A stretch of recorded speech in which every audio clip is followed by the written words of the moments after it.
right here with you on Pro Football Today on SportsGrid. Odds in motion, trying to see what lines have moved throughout the week. Never felt more comfortable in this set than I do for this year. I am ready. I'm just getting angry. The hot takes are going to be here all long, people.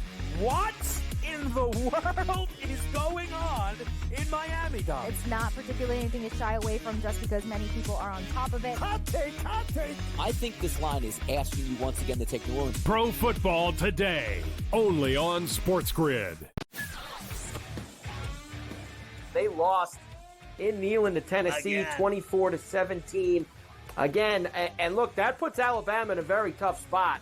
I was looking at the SEC standings just before. They've got 2 losses now in conference because they lost that Vandy game. They're still one of the top-ranked teams in the country when they lose. Everyone else drops like a brick when they lose, except for Alabama.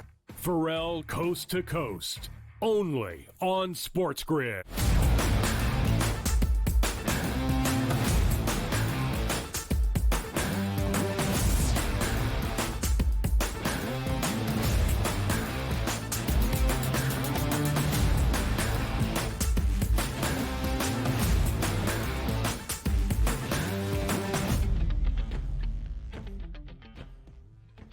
Hello and welcome to a Football Friday live right here on the early line on SportsGrid and all across the SportsGrid network. That includes sportsgrid.com/watch, where you can find your favorite destination to consume everything all across the grid. He is Joe Ranieri. I am Ben Stevens. We are here together for the next 3 hours up until 11 a.m. Eastern Time to preview not just a football weekend, but the start of the World Series as well. Week number 8 around the NFL underway last night in Los Angeles. A controversial ending, but a game the Rams had to have, and they got. We'll look at the entirety of a full Sunday slate. Nobody has a bye around the National Football League in Week 8. That means 14 games coming your way on Sunday. It's the final weekend of October in college football. How have we already reached week number 9? That we shall discuss in preview, not just a Saturday night, but a Friday night around CFB as well. And oh yeah,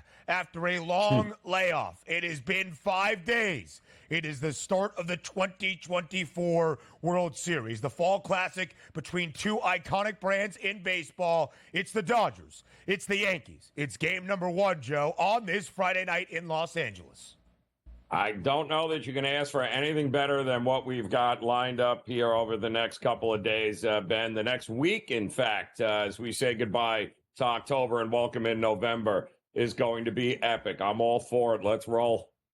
Let's roll, and let's start with a recap of Thursday night football. Joe, an incredibly fishy line entering last night's contest. More than 90% of the bets on the spread in favor of the road favorite, that being Minnesota. And yet the line worked against the Vikings in the days leading up to Thursday night football in the start of week number 8. It was 3 in favor of the Vikes, a 5-1 football team. It closed at only 2.5 in favor of the Vikings. Again, a 5-1 football team, but now 5-2 as the Rams, shooing off those trade rumors of the familiar faces in their franchise, win a game and potentially resurrect their season 30-20 outright as a 2.5-point home underdog inside SoFi Stadium. Matthew Stafford entered last night in the first 6 games of the year for LA, throwing a total of 3 touchdowns. He threw 4, 1 to Cooper Kupp, and Puka Nacua was back as well. Huge game for the returners and those key pieces offensively for LA. But of course, Joe, as we highlight what the Rams did, we need to discuss the final offensive play for Minnesota. Sam Darnold sacked in his end zone, but a blatant face mask was missed right in front of the eyes of the head referee. It should have been a penalty. It should have got Minnesota out of their own end zone. They still had about a minute and a half with no timeouts remaining. Joe, I'm not sure it changed the outcome of the game, but it's a call you absolutely cannot miss if you are the referees. And sadly, the officials did impact the ending of last night's game in LA. Yeah, they did, Ben. And we've had this conversation a couple of times where we've seen some blatant calls not with no flag so far this season, where we're kind of scratching our heads. I don't know if there's an ability to call down, but I don't know how many more blatant you could get than what we saw. Yeah. And everyone looked around like, you got to be kidding me. But ultimately, 12 of 17, I think, right? Completed 12 of 17 passes for 157 yards. The two guys that just got back on the field, that's why you lost, Minnesota. Yeah, and again, I'm not sure it changed the outcome. I don't think the Vikings were about to drive 85 yards to score a touchdown and a potential 2-point conversion to even tie the game at the end of regulation at 28-all. But it will always be a what-if because of poor officiating and a ton of flags yet again last night. You know, the primetime game marred by the referees. We are not here for a zebra stripe show. However, the Rams, a huge victory. We will continue to break down in this opening half hour what it means for LA the rest of the way. And, of course, what does it mean for the Vikings after dropping 2 straight? College football week number 9 starting last night as well. Pitt stays perfect, Joe, as the number 19 ranked Panthers roll over my Syracuse Orange 41-13 to improve to 7-0. They easily cover as a 5.5-point home favorite. They have covered in 6 of 7. First time Pitt has been 7-0 since 1982. First time in program history, Joe. A Syracuse quarterback has thrown for 300 yards in 7 consecutive games, something Kyle McCord has done in every one. Last night, a night to remember, though, because he threw 5 interceptions, including 3 pick sixes in the opening half. Yeah, I mean, listen, where is that's the Pat Narduzzi style defenses we had been waiting for here, because that's what Pitt has always been known at. But quite honestly, it was the Pitt defense stole the offensive show last night. Those INTs, the pick sixes. They basically I mean, Syracuse outgained them in every way, shape, or form, Ben. But when the 41-13, that means something went drastically wrong for Q's. And stop throwing the ball to the Pitt Panthers would have been nice. Pitt had 217 yards of total offense. They scored 41 points. He can't make it up. Joe, a quadruple header last night in the association. Klay Thompson's Dallas debut alongside the MVP favorite entering the year in Luka Doncic against Victor Wembanyama and the Spurs. All Dallas last night, 120-109. The Mavs cover as an 8.5-point favorite. Klay, in his debut in a Mavs uniform, buries 6 triples to score 22 points.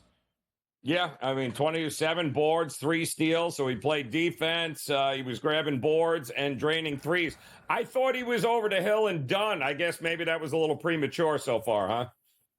Maybe so. Luka Doncic, by the way, 2 dimes shy of a triple-double, 28, 10, and 8. Victor Wembanyama struggling in his first game of the season, 5 of 18 from the floor. Joe, a matchup of 2 top teams in the Western Conference last night at altitude in Denver. OKC may be proving why they are booked as the Western Conference favorites entering this year. The Thunder win big, 102-87, outright as a 2-point road underdog in Mile High. Yeah, and Chet Holmgren, a bit of a problem there last night. 14 boards, 5 assists, and 4 blocks. He was doing it all last night, and Denver looking a little sluggish here to start the season. All 5 starters scoring in double figures for the Nugs, including the 3-time MVP winner in the last 4 years, Nikola Jokic. 16 points, 13 times, 12 boards. But Shai Gilgeous-Alexander pouring in a game-high 28 points as well. The Timberwolves get their first win of the season in their second game, ever so slightly as a road favorite in Sacktown, 117-115, Joe. The Timberwolves were just a 1-point favorite against the Kings. Yeah, and look at Julius Randle making his presence felt, huh? 33 points in his second game since being traded from the Knicks. I think Minnesota will be just fine here, Ben, at the end of the day. Game high 33 for Randall. Anthony Edwards also scores 32 points. Some drama for the Clippers surrounding Kawhi Leonard off injured. A former trainer Randy Shelton, who worked with Kawhi at San Diego State and claims he was integral in getting Kawhi Leonard to L.A., is suing the Clippers because of wrongful termination and alleges that they did not take care and treat Kawhi Leonard well. Yeah, good luck with that. Let me know how that works out for you here. Oh, Kawhi, by the way, we'll see you back in end of January, I'm sure. And, Joe, some incredibly sad news last night in college basketball. Amir Abdur-Rahim, the head coach of South Florida, passes away unexpectedly due to issues in a surgical operation in a procedure. He was only 43 years old. He was on a meteoric rise in college basketball. Led Kennesaw State 2 years ago to its first ever NCAA tournament. Led USF to an American regular season championship last year. So sad. More of the early line next.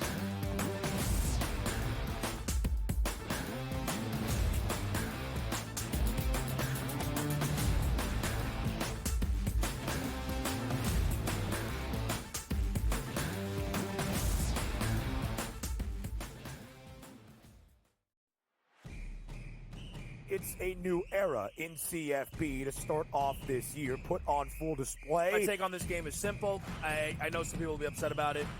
Good riddance to the Pac-12. Can you do it in terms of the week to week to week? I don't see a pathway for this team to miss the college football playoffs. We want to make sure you have those best bets in the entirety of our betting cards. That was thinking! But he had that program was already going there! Only on SportsGrid. Did they talk about the play they ran at the end of the game when it was the worst player screen I've ever seen in the history of basketball? No. See, here's what you got to do, Sherwood. I respect you. You're fantastic. But damn it, don't blame the officials. When you have a game like that close, there's about 100 or 1,000 different things you could have done differently that could have won you the game. Betting above the rim. Only on SportsGrid. I tend to do this a lot, by the way. I do it more in baseball, but the anytime home run, where I may play 4 players hit home run. I call it covering the board. You know, if I take 4 players, bet the same amount on each, I only need to hit 2 of them and I win money. He's already got, 438 rushing yards on the season. He's looking like the old LT days where the Chargers were able to have that strong, dominant running back. Game time decisions. Only on SportsGrid. They lost in Neyland to Tennessee, 24-17. Again, and look, that puts Alabama in a very tough spot. I was looking at the SEC standings just before. They've got 2 losses now in conference because they lost that Vandy game. They're still one of the top-ranked teams in the country when they lose. Everyone else drops like a brick when they lose, except for Alabama. Pharrell Coast to Coast. Only on SportsGrid.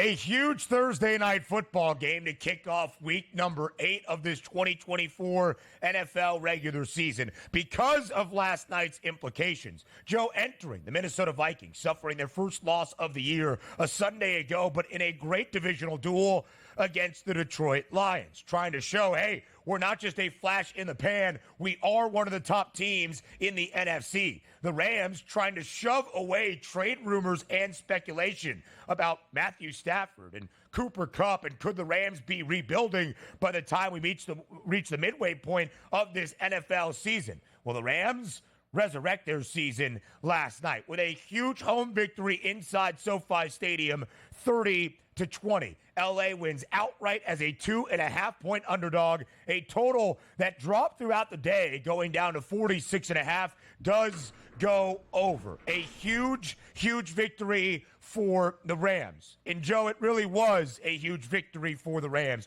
with the return of their key contributors, both Puka Nacua and Cooper Kupp, playing for the first time since early this season. Nacua barely played in the opener. Kupp was injured week number 2 in a blowout loss in Arizona. To have both back last night was monumental for LA. And regardless of what happened at the end, the Rams were going to win the football game. But what stinks, Joe, is that the Rams winning the football game is not going to be one of the main topics of conversation that you hear on this Friday morning, recapping a Thursday evening in Los Angeles. The Vikings had the football back, down by 8 in the final minute and a half, and Sam Darnold was sacked in his own end zone for a safety. Game over, except it was a blatant, and I mean blatant, face mask by Byron Young on the tackle there of Sam Darnold that was missed right in front of the eyes of the head official last night in that football game. Minnesota was mad. They had every right to be. Again, did it change the outcome? No. Did the officials dictate the outcome in the ending? Yes, and that's a sad reality. Well, it is, unfortunately. And you know, I'll say this. I know the ref came out afterwards and I missed it, he said. So he admitted that, didn't try to make any excuse. He owned it, which is great. I mean, take personal responsibility for it. That's your job. We move on, because those of you that did not watch the game, let me explain to you why, in essence, that really had nothing to do with who won or lost this game. The reason the Rams won this game, it was great to have Kupp and Nakua back, but they won this game because the Rams defense is finally healthy. This was a Rams defense allowing 152 rushing yards a game. That's 30th in the league. They were allowing nearly 5 yards per carry during the start of the season. They come in last night and they take on Aaron Jones, who's been torching teams.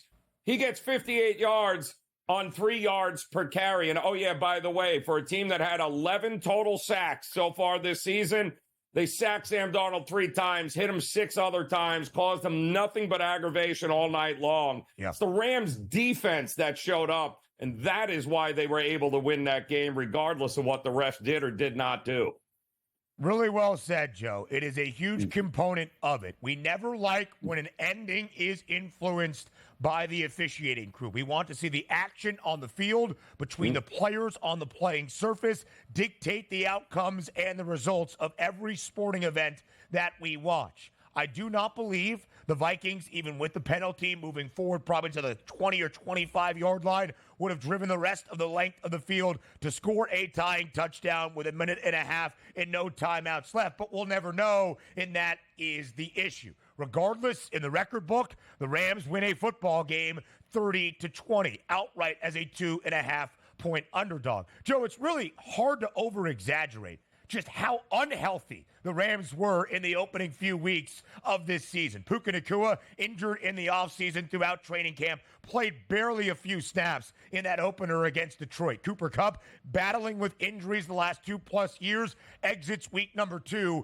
against Arizona. Matthew Stafford scrambling for his life at times because his entire O-line was injured to start off this season. Numerous defensive injuries.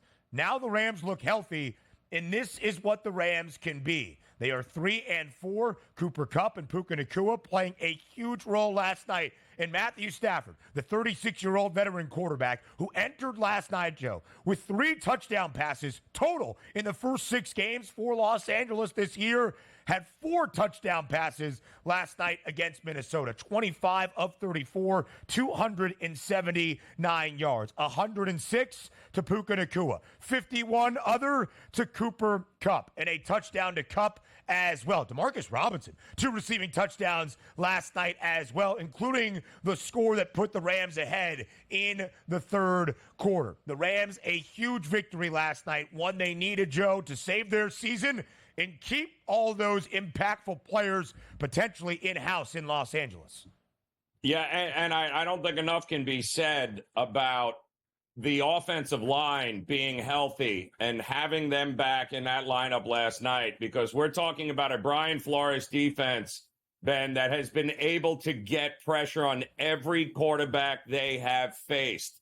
They sacked Stafford 0 times last night. That is the first time Minnesota's defense has been held sackless in a game. And boy, oh boy, what a difference that makes. If you can't get to the quarterback with that defense, and, call me crazy, he's getting the most out of that defense. We didn't think that was going to be an all-world defense this year. They can be exposed, and they were exposed by a healthy Rams offensive line last night for the first time. Part of that, Joe, is the fact that Brian Flores brings pressure and trusts his secondary to play man-up coverage. The Vikings entered last night the third worst passing defense in the NFL. Stafford throws for 279, well over his passing yards prop of 242 and a half. But part of what influenced that for the Vikings in terms of yardage allowed was the fact they were playing from in front in such a large way in the first few games. Last night, it was really back and forth until L.A. took that late lead in the third quarter. Cooper Kupp's receiving yards prop last night, 67.5. He stays under, but a touchdown grab in a key play on a third down to move the sticks late in the fourth. Puka Nacua, who we did not expect to return this week, did. Joe, his receiving yards prop, because FanDuel was probably thinking, we don't know how long he's going to be out there, how healthy is he, was 28.5. He had 7 grabs for 106 yards last night. Now the season outlook for both teams next.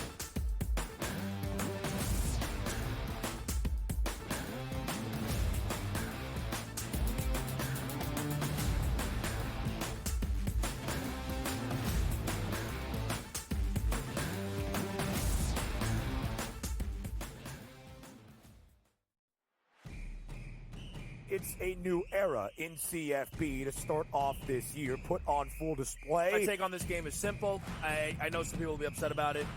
Good riddance to the Pac-12. Can you do it in terms of a week to week to week? I don't see a pathway for this team to miss the college football playoffs. We want to make sure you have those best bets in the entirety of our betting cards. That was thinking! But he had that program was already going there! Only on SportsGrid. Did they talk about the play they ran at the end of the game when it was the worst player screen I've ever seen in the history of basketball? No. See, here's what you got to do, Sherwood. I respect you. You're fantastic. But damn it, don't blame the officials. When you have a game like this that close, there's about 100 or 1,000 different things you could have done differently that could have won you the game. Betting above the rim. Only on SportsGrid. I tend to do this a lot, by the way. I do it more in baseball with the anytime home run, where I may play 4 players at home. I call it covering the board. You know, if I take 4 players, bet the same amount on each, I only need to hit 2 of them and I win money. He's already got 438 rushing yards on the season. He's looking like the old LT days where the Chargers were able to have that strong, dominant running back. Game time decisions. Only on SportsGrid. They lost in Neyland to Tennessee, 24-17. Again, and look, that puts Alabama in a very tough spot. I was looking at the SEC standings just before. They've got 2 losses now in conference because they lost that Vandy game. They're still one of the top-ranked teams in the country when they lose. Everyone else drops like a brick when they lose, except for Alabama. Pharrell Coast to Coast. Only on SportsGrid.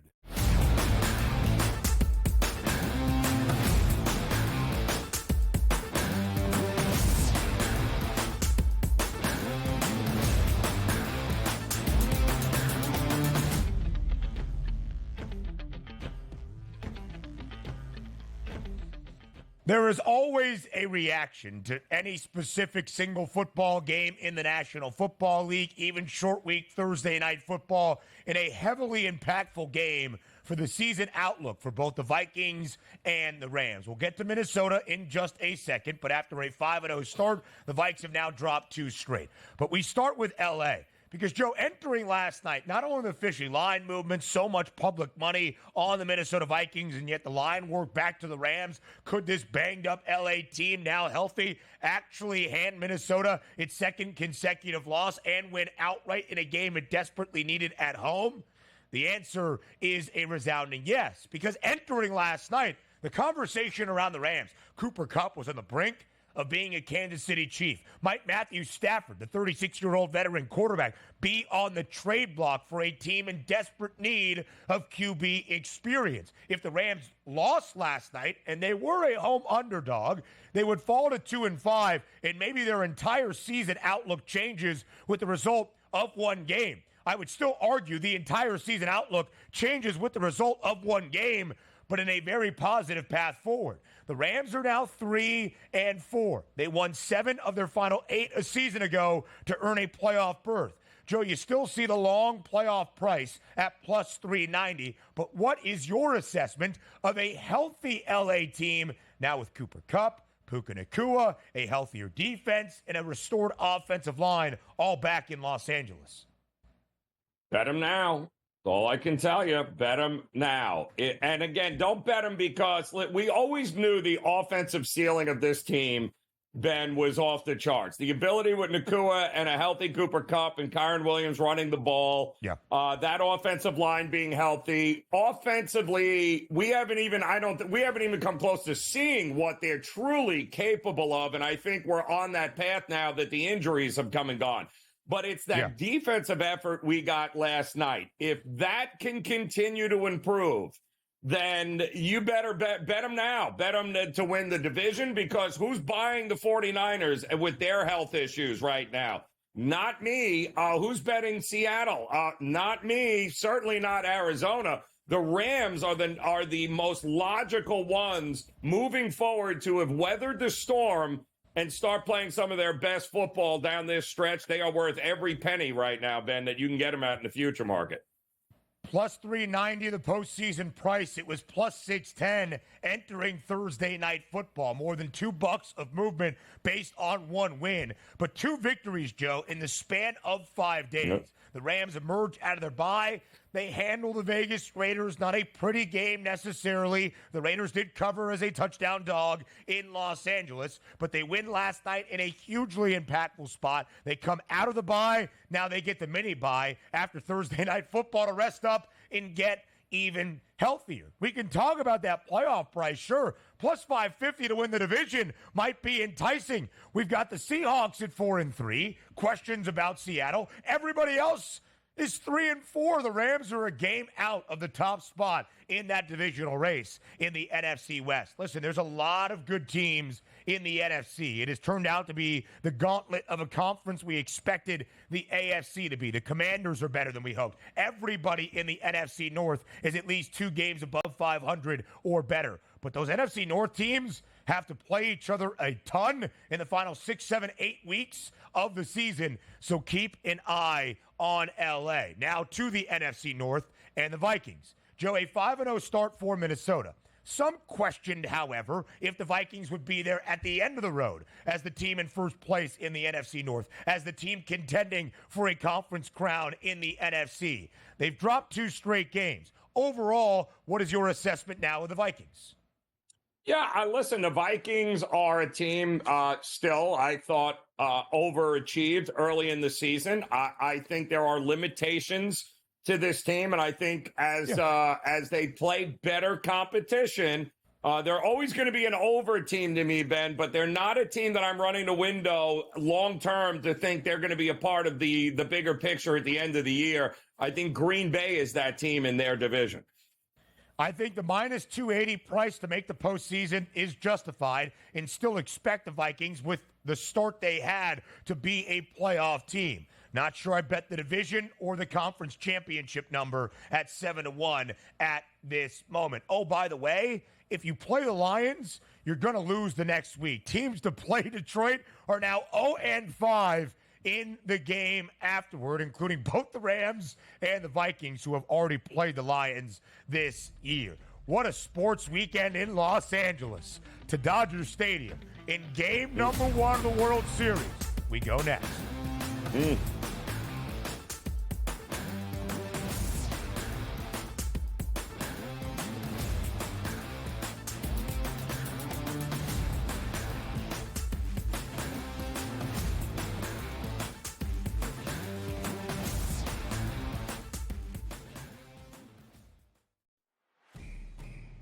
It's a new era in CFB to start off this year, put on full display. My take on this game is simple. I know some people will be upset about it. Good riddance to the Pac-12. Can you do it in terms of a week to week to week? I don't see a pathway for this team to miss the college football playoffs. We want to make sure you have those best bets in the entirety of our betting cards. That was protected! But he had that program was already going there! Only on SportsGrid. Did they talk about the play they ran at the end of the game when it was the worst players we've ever seen in the history of basketball? No. See, here's what you got to do, Sherwood. I respect you. You're fantastic. But damn it, don't blame the officials. When you have a game like this, that close, there's about 100 or 1,000 different things you could have done differently that could have won you the game. Betting above the rim.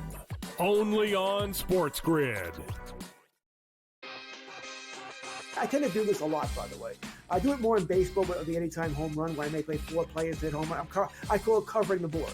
You know, if I take 4 players, bet the same amount on each, I only need to hit 2 of them and I win money. He's already got 438 rushing yards on the season. He's looking like the old LT days where the Chargers were able to have that strong, dominant running back. Game time decisions.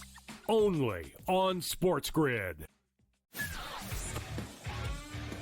They lost in Neyland to Tennessee, 24-17. Again, and look, that puts Alabama in a very tough spot. I was looking at the SEC standings just before. They've got 2 losses now in conference because they lost that Vandy game. They're still one of the top-ranked teams in the country when they lose. Everyone else drops like a brick when they lose, except for Alabama.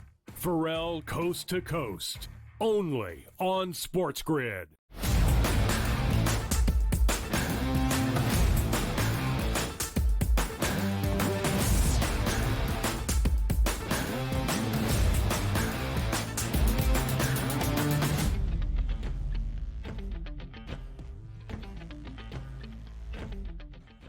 We haven't seen a playoff baseball game since Sunday night when the Dodgers clinched the National League pennant. The Yankees haven't been in action in nearly a week since clinching their first American League pennant in 15 years on Saturday night in Cleveland. Finally, the opening day of the World Series begins on this Friday. It is game number 1 at Chavez Ravine in downtown Los Angeles. It's 2 of the most iconic brands in sport, but certainly in Major League Baseball, squaring off for a title. It's the Yankees, it's the Dodgers in the 2024 Fall Classic. The 12th ever time these 2 teams have met in a World Series. If you are baseball, this is what you want. Now, Joe, there have been some that said, it's the 2 richest payrolls in the sport. It's these 2 front runners that always are buying people and not earning what they are given. It is iconic.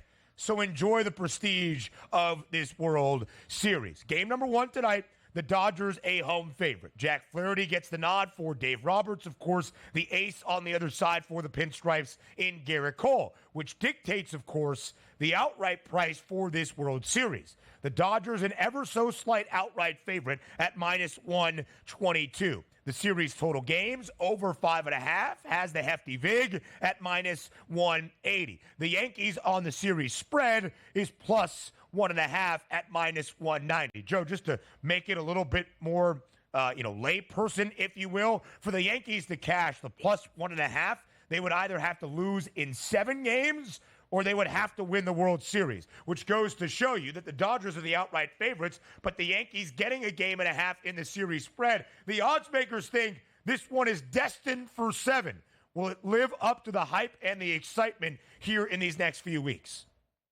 You have to think it will, Ben, with the firepower on both of these sides. And Major League Baseball would love nothing more than to get 7 games out of Judge versus Ohtani with a Mookie Betts, Juan Soto sideshow, mix in a little Garrett. I mean, the storylines in this are just over the top. Not to mention Mr. October himself, Giancarlo Stanton. I mean, when you go down to lineups and what these 2 teams are bringing to this is now the 12th meeting in the World Series between these 2 franchises. It is the most common World Series matchup in the history of the sport, Ben, and that tells you how big these 2 franchises are. To have them on center stage with the biggest names in the sports, this could very well go down as the biggest World Series, most popular World Series we've seen in a very long time.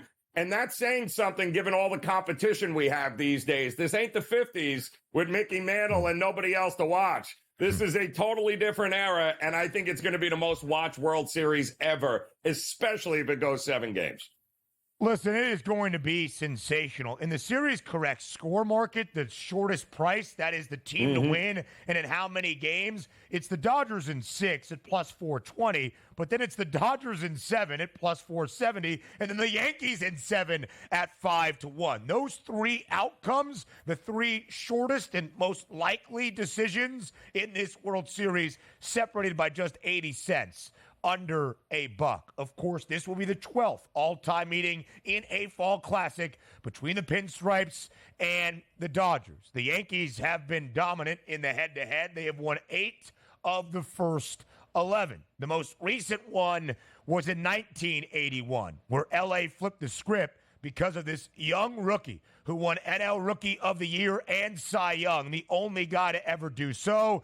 His name, Fernando Valenzuela. And, of course, Joe, it was sad news in the baseball world earlier this week. Fernando passing away at the age of 64. He was a guy that turned Los Angeles on its head in the early 80s. He was a revolution for this Dodgers organization. There will be many celebrations of the great Dodger, Fernando Valenzuela, tonight. And, of course, that atmosphere only adds to the energy ahead of the opening game of this World Series. Let's compare these two teams, Joe. The Dodgers, through the NLDS, had to knock off the Padres in 5 games. There was a time they trailed in that series with their season on the brink in San Diego. Dave Roberts said, all right, bullpen game, let's get him out there. And Ryan Brazier and the rest of the crew did deliver. They were dominant in the set against the Mets. New York did take 2 games. High scoring in all 6. The margins in those games, not exactly tight. The shortest margin, the Mets winning game 2 by 4 runs. Every game in the American League Championship Series for the Yanks over the Guardians in 5, 3 runs or less. Joe, the tail of the tape, the path to this fall classic. Who do you think has looked better? Who do you think has had a more favorable path to this World Series? How do you compare these two squads? Well, I think let's just call the lineups a wash because, and looking at some of these numbers, we all know the top half of the order is about as star power driven as you're going to see in any Major League Baseball team. The reason the Dodgers and the Yankees in this postseason are here right now is because of what the bottom half of the orders have done in the postseason, Ben. You've got the 7, 8, 9 hitters on both teams batting close to 270 in the postseason, setting the table for the top of the order with the Yankees and the Dodgers. And that's just bad news for anybody. And that's going to be a big part of this series here is, can the pitching staffs keep the 7, 8, 9 hitters off the damn bases? So Mookie Betts, and then, of course, turning it over for the Yankees with Judge and Soto and can they keep those guys off the base? Right. The only advantage I see between these two teams is the Yankees' rotation is that much better than what the Dodgers are going to bring to the table. They need Cole to be the best. They need Rodon to be the second best. And then after that, they got to let the bats do the work. And the Yankees have a very good shot at winning this World Series. And, Joe, that is a huge story entering this fall classic. The Dodgers made many offseason acquisitions, none bigger, of course, than Shohei Ohtani. But Yoshi Yamamoto was a prized get as well. So was Tyler Glasnow, who is the ace of the staff all year long in L.A., of course, is out for the rest of this season, has not pitched in the postseason, hasn't pitched for quite some time for the Dodgers. At the deadline, they acquired the L.A. native in Jack Flaherty. It's been very helter-skelter on the bookends of his 3 starts. He was great in the opener of the NLCS against the Mets. He gave up 7 earned runs to New York last Friday night in game number 5 up in Queens. There is no doubt in my estimation the Yankees have that pitching edge. You could argue the Padres did, and it was pretty much even with the Mets and the Dodgers as well. But what's so fascinating, Joe, about this Dodgers team, an offensive all-star lineup, Ohtani, Betts, Freeman, you can keep going. Max Muncy when healthy. Will Smith, Teoscar Hernandez, the home run derby champ. Kike Hernandez has been incredible in this postseason. So when you look at the Dodgers, who in their 4 wins in the National League Championship Series against New York scored at least 8 runs in all 4. All right, what? Shohei Ohtani hit 6 home runs, ran away with NLCS MVP. Muncy was great at the dish. Mookie Betts does everything. Tommy Edman, the guy who hadn't played all year for St. Louis, acquired at the deadline with Michael Kopech, by the way, who started game number 6 for LA, batted .407. He had 11 RBIs and was the NLCS MVP. The fact that that is happening for the Dodgers at this most significant time, of course, of their calendar year, it's just monumental for LA. Yeah, it truly is. I mean, and boy, wouldn't it have been nice to have somebody like Kershaw available to him here as well? Maybe. And right, wouldn't it have been great to have him just to add another stroke to the fire for storylines? Having Kershaw out there would have been fantastic. But hey, listen, similar paths, different obstacles to get over for both these teams. But at the end of the day, great pitching or great hitting wins a World Series. Which is it, Ben? We shall see. We'll look at the World Series MVP odds. There's more Yankees in the top 5 than there are those that play in Dodger blue in the preview of Game 1 next. Week, I don't see a pathway for this team to miss the college football playoffs. We want to make sure you have those best bets in the entirety of our betting cards. That was thinking! But he had that program was already going there! Only on SportsGrid. Did they talk about the play they ran at the end of the game when it was the worst player screen I've ever seen in the history of basketball? No. See, here's what you got to do, Sherwood. I respect you. You're fantastic. But damn it, don't blame the officials. When you have a game like that close, there's about 100 or 1,000 different things you could have done differently that could have won you the game. Betting above the rim. Only on SportsGrid. I tend to do this a lot, by the way. I do it more in baseball with the anytime home run, where I may play 4 players hit home run. I call it covering the board. You know, if I take 4 players, bet the same amount on each, I only need to hit 2 of them and I win money. He's already got 438 rushing yards on the season. He's looking like the old LT days where the Chargers were able to have that strong, dominant running back. Game time decisions. Only on SportsGrid. They lost in Neyland to Tennessee, 24-17. Again, and look, that puts Alabama in a very tough spot. I was looking at the SEC standings just before. They've got 2 losses now in conference because they lost that Vandy game. They're still one of the top-ranked teams in the country when they lose. Everyone else drops like a brick when they lose, except for Alabama. Pharrell Coast to Coast. Only on SportsGrid.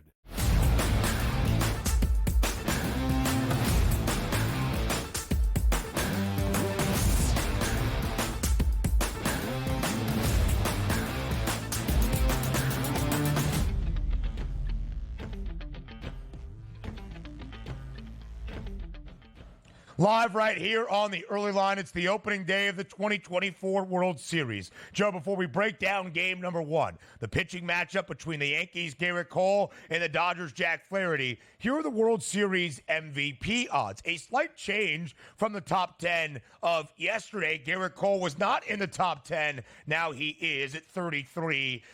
The favorite is Shohei Ohtani. Makes a ton of sense at a short price at plus 230. Aaron Judge, who's going to win American League MVP, at 5-1. Of course, Judge has not been overly prolific or productive in this postseason for the Yankees. Juan Soto has plus 550. Mookie Betts has for LA plus 750. And Giancarlo Stanton, 5 home runs in this playoff run for the Pinstripes. All 5 long balls in the 6th inning or later. He has been absolutely clutch for New York. And notice that, Joe.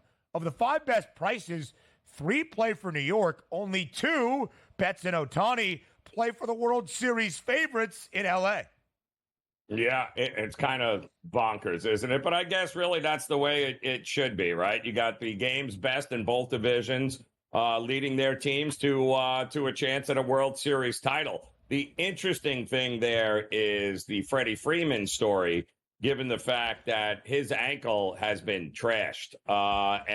Don't forget, Ben, the championship series, I mean, he's listed as a 30-1 MVP right now. He may not even play in a couple of these games. He became a liability at first base. He's hitting, 200 in the postseason. This guy was Mr. Always postseason here. But that ankle could be a very big issue for the Dodgers and for Freddie Freeman moving forward. So it would be great if he was healthy, but I think Freeman's going to be a non-factor in this series, and I think that's advantage Yankees. And then you look at the rest of the board, of course, after the top five, and it's 4 Dodgers led by Max Muncy, Teoscar Hernandez. You mentioned Frederick and Freddie Freeman and Kike Hernandez. Not even the NLCS MVP in Tommy Edman for L.A. makes that top 10. Yesterday, Cole was 35-1, $2 shaved off the price at 33-1. The anticipation, Joe, if the Yankees are going to win this World Series title, it starts tonight in game number 1 with an absolute ace domination by Garrett Cole. He has been solid for the Yankees throughout this postseason. He was lights out to clinch the set against the Kansas City Royals. He hasn't been necessarily dominant in his other 2 outings, but he has been good. Jack Flaherty for the Dodgers gave up 4 earned runs in his opening start against San Diego. That was game number 2. Blanked the Mets and only allowed 2 hits in the opening game of the NLCS, and then got rocked for 7 earned last Friday night in Queens against the Amazons. It's been some good with a lot of bad here for Flaherty in the postseason. And here are the odds for game number 1 tonight at the Ravine, downtown L.A. First pitch scheduled just after 8 p.m. Eastern. The Dodgers, a slight favorite. 4 cents of difference, Joe. That's it. From the outright price to win a World Series to the numbers for game number 1 on the money line. Total 8.5. Maybe not what you would expect in the opening game of a World Series with the aces on the bump. But, of course, as we saw in all 6 games in that NLCS for the Dodgers and Mets, at least 8 runs in all 6, 9+ over this number in 5 of those 6 contests. Yeah, it's an interesting number, Ben, given the fact that, both teams have had some time to rest here. And you've got, the aces on the mound here. This is going to be an interesting one here. Is this going to be a 2-1, 3-1 kind of game, or is this going to be or the bullpens are going to come in earlier than expected, and that's going to be a problem moving forward? Listen, we knew some of these series would be an over series. We didn't expect it to be an over series with the Guardians and Yankees, but we certainly got some runs in that series, didn't we? And the same thing with the Dodgers and the Mets. So, I get why the market is there, but I'd be way more inclined to look at an under in this spot than I would an over in game 1. It's almost just based on principle. The opening game of the World Series, with both teams having some days off, and at least at this moment, their ace of the staff on the bump, one legitimate ace in Garrett Cole. Not taken away from Jack Flaherty. It would have been Tyler Glasnow had he been healthy. Just all to say, that number should be 7, 7.5. It is 8.5. But, Joe, to your point, the Dodgers, of course, explosive in the offensive ranks against the Mets and, frankly, all year. It's not like the Yankees and the Guardians were devoid of offense in that series. All 5 games with at least 7 runs. 3 of the 5 would have been over this total of 8.5. But again, Joe, when you break down this series, depth of offensive lineup, you probably give the edge to the Dodgers. The superstars are the superstars, maybe performing top to bottom better for the Dodgers right now at the dish, because Aaron Judge has not been all that great in the postseason, much better late in that series against the Guardians. But the pitching matchup and the advantage, that's in favor of New York, which will be represented tonight with Garrett Cole on the bump. What do the Yankees need out of Cole to win game number 1 tonight in L.A.? They need him to be the best pitcher in the series, and they need him to be the ace. It's that simple. I mean, listen, give Flaherty all the credit in the world.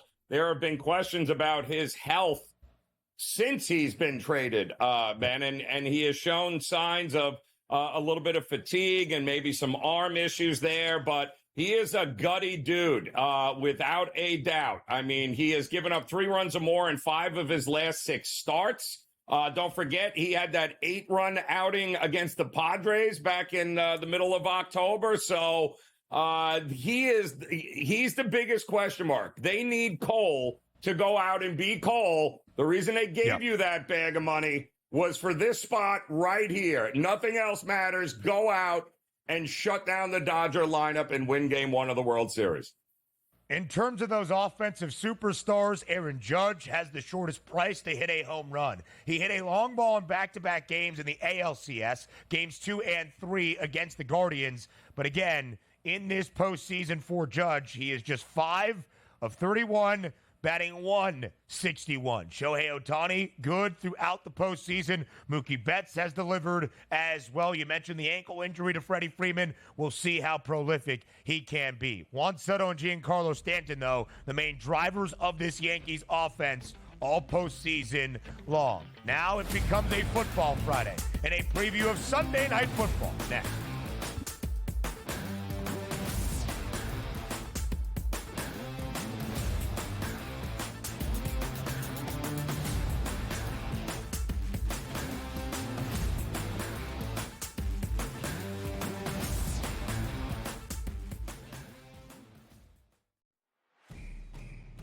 It's a new era in CFB to start off this year, put on full display. My take on this game is simple. I know some people will be upset about it. Good riddance to the Pac-12. Can you do it in terms of the week to week to week? I don't see a pathway for this team to miss the college football playoffs. We want to make sure you have those best bets in the entirety of our betting cards. That was thinking! But he had that program was already going there! Only on SportsGrid. Did they talk about the play they ran at the end of the game when it was the worst flare screen I've ever seen in the history of basketball? No. See, here's what you got to do, Sherwood. I respect you. You're fantastic. But damn it, don't blame the officials. When you have a game like that close, there's about 100 or 1,000 different things you could have done differently that could have won you the game. Betting above the rim. Only on SportsGrid. I tend to do this a lot, by the way. I do it more in baseball with the anytime home run, where I may play 4 players at home. I call it covering the board.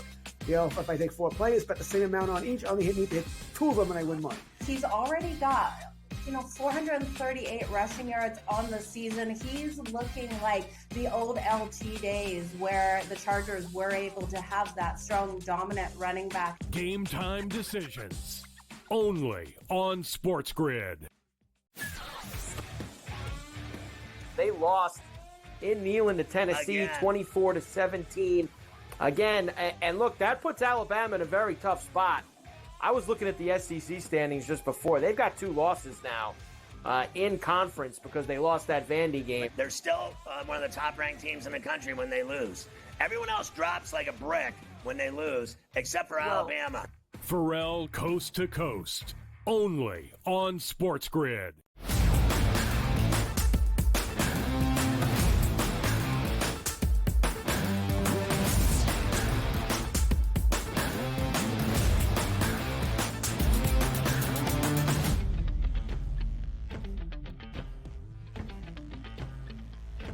A rivalry renewed on Sunday Night Football. 2 beacons of the NFC that battled for conference championships in the 80s and the 90s, with only one team back in the conference championship since 1995.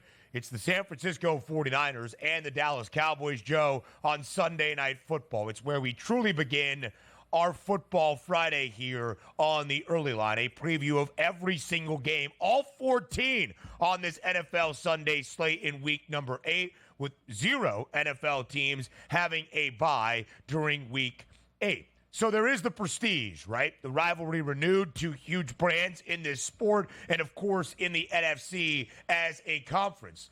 But Joe, this year in 2024, neither living up to its history. Dallas is just 3-3. All 3 wins on the road. Good news for a road trip to Santa Clara, but a 4.5 point underdog. The Niners are a game below 500. They have been booked as a favorite in all 7. They are 3-4, both straight up and against the spread. And, of course, this week started for San Francisco after suffering another setback in the Super Bowl 58 rematch last week at home against the Chiefs.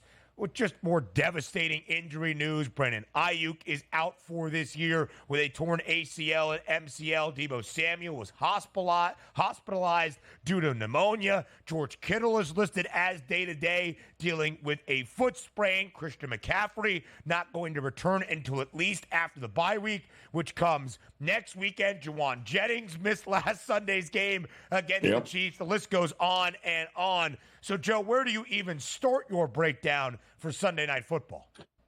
Well, you have to look about what a different Cowboys team is this year. And what I mean from that, Ben, is that usually we've seen the Cowboys at home dominate and on the road be extremely suspect. That's not the case this year. The Cowboys have been much better on the road than they have been at home. And, you know, conversely, on the other side here with the 49ers, outside of the early wins at home against who? The Jets and the Patriots? Those teams are a combined 3-11 on the season. How am I supposed to be impressed with what the 49ers are doing at home in any way, shape, or form? The problem with the Cowboys is that they're allowing at least 28 points per game. And most of that has been when they played at home. So if I'm the Cowboys, there's got to be a little solace in going on the road here and not having to deal with the pressure of having to win in Jerry World here. Coming off the bye, coming off an epic beatdown, 47-9 against Detroit at home. The injuries concern me big time with the 49ers. Their record at home concerns me. The Cowboys' record on the road, if I was the 49ers, concerns me. I think the Cowboys getting points, I think that's a pretty good look in this spot here. And it's been profitable to back all season long when they're on the road like this.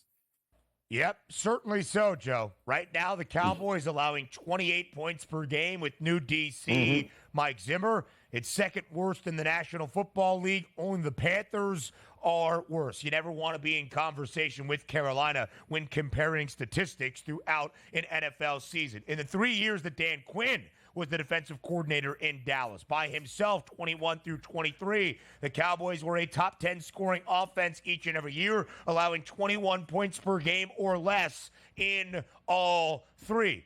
Joe, if the Cowboys don't figure it out, as Jerry Jones has laid out in his own radio show, in the way that he has dealt with his deals with Mike McCarthy, this team and this coaching staff, they're all getting fired, and it's going to happen rather soon. The good news for the Cowboys, as you have shared, they are a perfect 3-0 on the road this year. 2 of those road victories outright as an underdog. And again, there is so many questions about this 49ers offense and what Brock Purdy is going to be tasked with doing now that Ricky Pearsall and Jacob Cowing are his top targets. Jordan Mason has been steady, but again, it is not going to be easy. And Joe, the Niners still have the odds optimism, but they are no longer the NFC Championship favorites, but still favored to make the postseason. The one thing we give to Dallas, even as they struggle to get back to an NFC Championship game, hoping to see a title game for the first time in nearly 3 decades, they can win double-digit regular season games and get to the playoffs. That's a plus money price for the Cowboys to see the postseason now. Yeah, well, they better show us something here, Ben. I mean, there's only so much you can do coming out of a bye, but it better be better than what we've gotten thus far, I'll tell you that. Yep, it must be for Dallas. Will it be? Sunday Night Football is going to be a big one. Hour 2 is up next.